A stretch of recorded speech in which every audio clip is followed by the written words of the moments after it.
നിങ്ങൾക്കിപ്പോൾ ഗുരുത്വാകർഷണ നിയമത്തെക്കുറിച്ച് സംസാരിക്കണമെന്നുണ്ടെങ്കിൽ നിങ്ങളത് പഠിക്കാൻ ശ്രമിക്കും. പഠിച്ചിട്ടാണ് സംസാരിക്കുന്നത്. പക്ഷേ ചിന്താലോകത്തിലെ ആകർഷണ നിയമമായ ആ അത്ഭുതകരമായ പ്രകടനത്തെ നിങ്ങൾ അവഗണിക്കുകയാണ് ചെയ്യുന്നത്.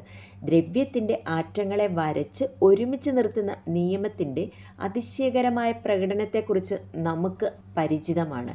മറ്റു പ്ലാനറ്റുകളെ ഭൂമിയിലേക്ക് ആകർഷിക്കുന്ന, അതുപോലെ തന്നെ മറ്റു പ്ലാനറ്റുകളെ വലം വയ്ക്കുന്ന മറ്റു ലോകങ്ങളെയും അവയെ അവയുടെ സ്ഥാനത്ത് തന്നെ നിർത്തുന്ന ആ നിയമത്തെക്കുറിച്ചും നമുക്കറിയാവുന്നതാണ്, അല്ലെങ്കിൽ നമ്മളത് അറിയാൻ ശ്രമിക്കുന്നു. എന്നാൽ നമുക്ക് ചുറ്റുമുള്ള ആ നിയമം, അതായത് ആ പ്രകൃതി നിയമത്തെ അറിയാൻ നാം ശ്രമിക്കുന്നില്ല. നമ്മൾ കണ്ണുകൾ അടയ്ക്കുന്നു.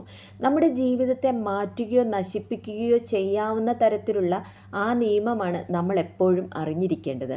ചിന്ത എന്നതൊരു ശക്തിയാണ്, ഊർജത്തിൻ്റെ പ്രകടനമാണ്. കാന്തം പോലെയുള്ള ആകർഷണ ശക്തി ഉണ്ടെന്ന് നമ്മൾ കാണുമ്പോൾ ഇതുവരെ നമുക്ക് ഇരുണ്ടതായി തോന്നിയ പല കാര്യങ്ങളും എന്തുകൊണ്ട് നമുക്ക് മനസ്സിലാക്കാൻ സാധിച്ചില്ല എന്നത് നിങ്ങൾ അറിയാൻ തുടങ്ങും. അത് മനസ്സിലാക്കി തുടങ്ങുമ്പോൾ നിങ്ങൾക്ക് ലഭിക്കുന്നത് അതിശയകരമായ ഒരു റിസൾട്ടായിരിക്കും.